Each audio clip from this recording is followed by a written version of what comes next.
Episode 92. What is crypto mining? And is it still worth it? In the very early days of Bitcoin, in 2009, a regular person with a standard home computer could mine Bitcoin. The process required almost no specialist hardware. The reward was 50 Bitcoin per block. At today's prices, a single block reward from that era would be worth millions of dollars.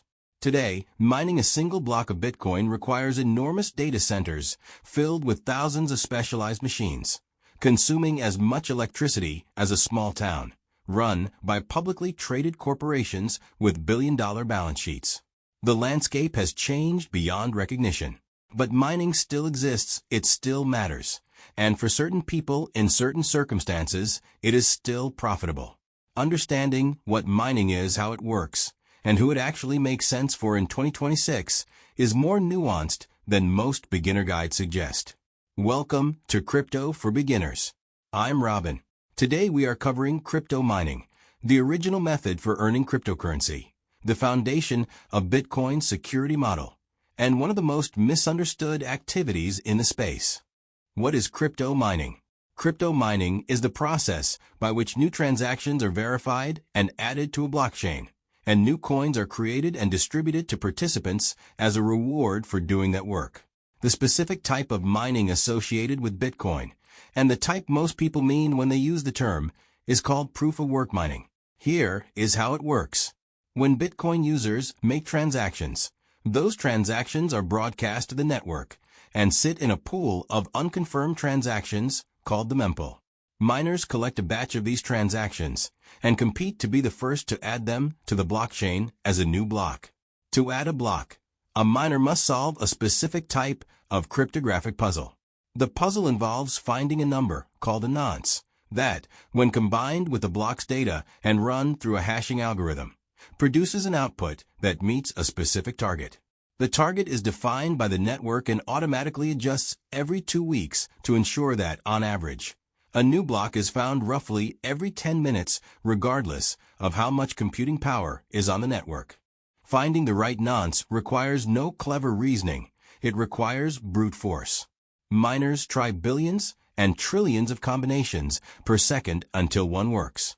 The miner who finds the solution first broadcasts the block to the network. Other nodes verify it is correct, and the winning miner receives the block reward, currently 3.125 Bitcoin per block after the April 2024 halving, plus any transaction fees included in the block. This process is called proof of work because the valid nonce proves that computational work was done. It is intentionally energy intensive, and that energy expenditure is what secures the network. To rewrite Bitcoin's transaction history, an attacker would need to redo all the work that went into every subsequent block, requiring more computing power than the entire rest of the network combined. This makes the blockchain practically immutable. The hardware evolution Bitcoin mining began on regular CPUs, the processors in ordinary computers. Within a year, miners discovered that graphics cards, GPUs, were much more efficient at the repetitive mathematical operations involved in mining. By 2012, dedicated hardware, called ASICs, application-specific integrated circuits, had been developed. These chips do nothing except mine Bitcoin, and they do it with orders of magnitude more efficiency than any general-purpose processor.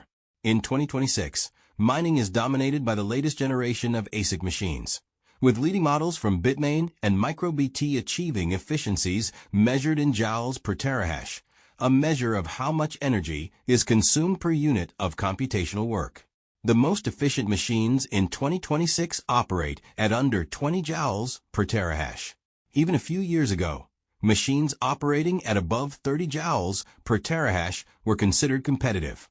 Bitcoin's network hash rate, the total combined computing power of all miners, has exceeded 800 exahashes per second in early 2026, an all-time high.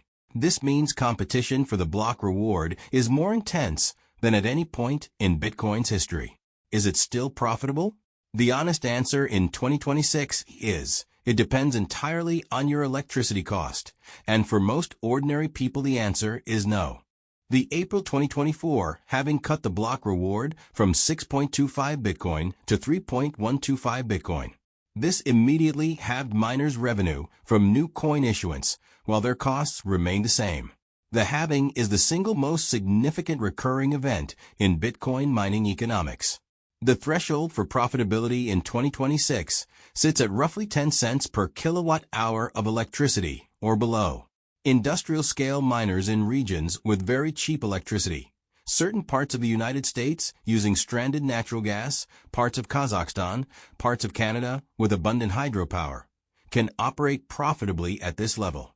Home miners using residential electricity in most of Europe, including Belgium, where rates typically exceed 20 to 30 cents per kilowatt hour, generally cannot. The electricity costs alone would exceed the revenue for mining.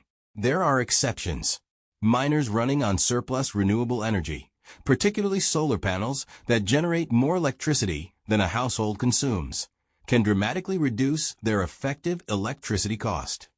Some miners participate in demand response programs, selling excess electricity back to the grid during peak demand periods and mining more aggressively during off-peak hours. Industrial-scale operations with sophisticated treasury strategies, some of which hold mined Bitcoin rather than immediately selling it, can build compelling long-term positions if they have the capital and risk tolerance to do so. But these are specialized scenarios, not the typical case. The era of casual home mining, a single machine humming in a spare bedroom generating meaningful income for an ordinary person, has effectively ended for Bitcoin. Alternative coins and GPU mining, not all cryptocurrencies, use ASIC-dominated proof of work mining.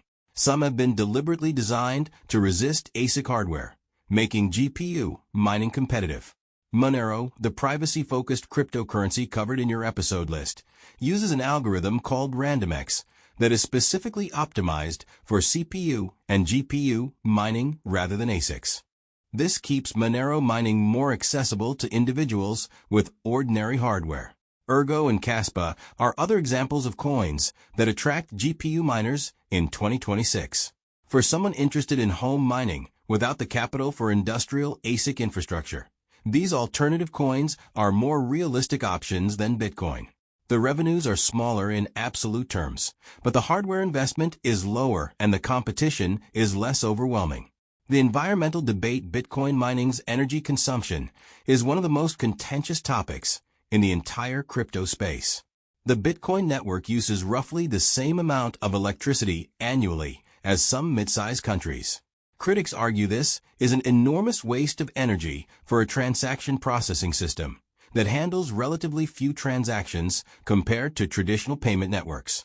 Proponents counter that much of Bitcoin mining uses energy that would otherwise be wasted, stranded natural gas, curtailed renewable energy, or electricity generated during off-peak periods when demand is too low to use it fully.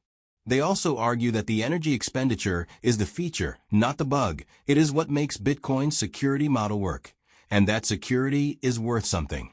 The environmental debate has not been resolved in 2026, and honest analysis requires acknowledging that both sides make valid points. The takeaway: crypto mining is the original engine of Bitcoin security and the source of all new Bitcoin ever created.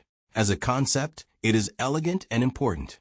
As an activity for ordinary people in 2026, it is economically challenging for Bitcoin and requires very specific conditions, primarily very cheap electricity, to be viable. Understanding mining helps you understand Bitcoin. Doing it yourself requires a careful analysis of your specific circumstances before committing meaningful capital. As always, this episode is purely educational. We are not promoting or endorsing any mining hardware, pool, or cryptocurrency. Do your own research before making any financial decisions. If today's episode helped you understand crypto a little better, follow the show on Spotify and leave a rating. It helps more beginners find us. Next time on Crypto for Beginners Movement, the new blockchain pivoting from layer 2 to something bigger. That's next. Mining pools, how ordinary people participate even during crypto's early years. Solo mining on Bitcoin became a lottery. You might go months without ever winning a block, then win 2 in a week. This unpredictability made income planning impossible for small miners. Mining pools were the solution. A mining pool is a group of miners who combine their computing power and share the block rewards proportionally. If a pool collectively represents 5% of the Bitcoin network's total hash rate, it wins approximately 5% of all blocks. Each participant in the pool earns a share of every block the pool wins, proportional to the amount of computing power they contributed. This smooths the income curve dramatically. Instead of winning nothing for 3 months and then winning a large reward, you earn a small, consistent stream of income that reflects your actual contribution to the network security. In 2026, the top Bitcoin mining pools, Foundry USA, Antpool, Binance Pool, and F2 Pool, collectively control the majority of Bitcoin's hash rate. Foundry USA alone controls over 30% at various points.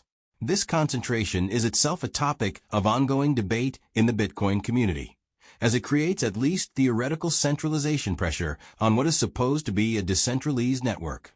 For anyone considering mining, joining a pool rather than mining solo is the only practical approach unless you control an extremely large amount of hardware.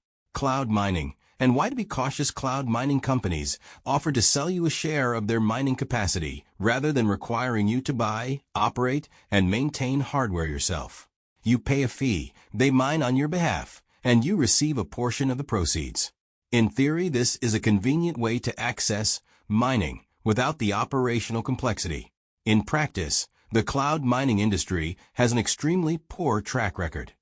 The margins are typically thin, the operators often exaggerate returns in their marketing, and a significant number of cloud mining operations have turned out to be outright scams, collecting payments from customers, paying early customers with later customers' money in Ponzi fashion, and eventually disappearing. If you are considering cloud mining, extreme caution and very thorough due diligence are warranted.